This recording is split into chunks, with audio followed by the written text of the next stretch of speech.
So let's talk about how voluntary assisted dying, euthanasia, is going to become law in Queensland. It's something that I support. I know it offends some of you watching, but I always be honest about where I am. I think that one's right to say no doesn't cancel out a right to say yes, and obviously the other way around. There's been some concerns, though, about faith groups and faith-based healthcare, about whether they would have to adopt this system, let doctors come in to help assist somebody to die. Here's what the Premier's had to say in Queensland. What Cabinet endorsed to take to the caucus was some principles that some of our church-based faith groups had raised, and we believe that the Law Reform Commission did an excellent job with the bill. After a lot of consultation, we believe they got that right, and these guidelines and principles will make it a bit clearer for some of the church-based institutions. Now, David Crucifulli, who's our guest in a couple of minutes' time, this was his view, voting against the law. I believe this bill, unintentionally but unavoidably, puts a lesser value on the life of the poor, the remote and the sick. I believe the intention of the bill is to offer choice, but the reality is that it offers choice on a sliding scale that is in proportion to the size of your bank account or where you live. Caroline, what do you think about the way it's playing out in Queensland? Of course, already passed in Victoria, Western Australia and Tasmania.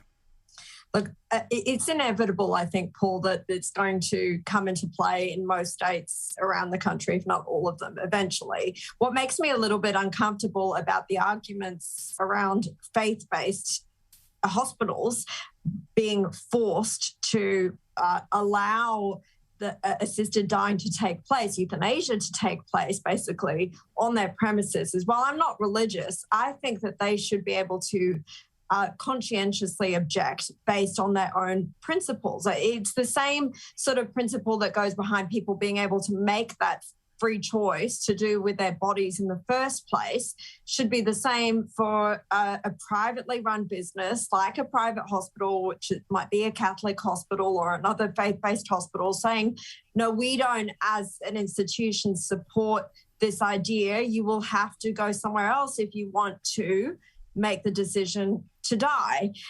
Look, it's difficult because a quarter of the beds in Queensland are in these faith-based hospitals, but I think that they should be given the right to do that, and people need to make decisions about where they get their care based on how important that is to them.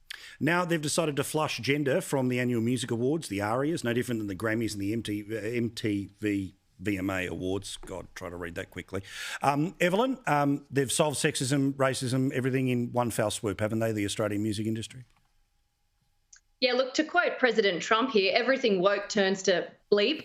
And woke means you're a loser. That's what Trump says. So I don't imagine this is going to do much for the ratings. I don't imagine that, and to be honest, I don't think Aussies really care. But look, personally, why don't you just keep the two categories, male, awards, female awards, and then create a third one, fictional characters or something, and maybe people will be happy then. Yeah, well, it's this thing. I mean, Luke, the radio business has never had the male-female thing, but no, I mean, look, frankly, you go. At our radio awards, and you've won a few. It's best presenter. It's best in your category. And I've been saying this about the Academy Awards for years. Why do we have best male actor or best actor in a male role and best actor in a lead role when everyone calls themselves actors now? I mean, why don't we just say best actor?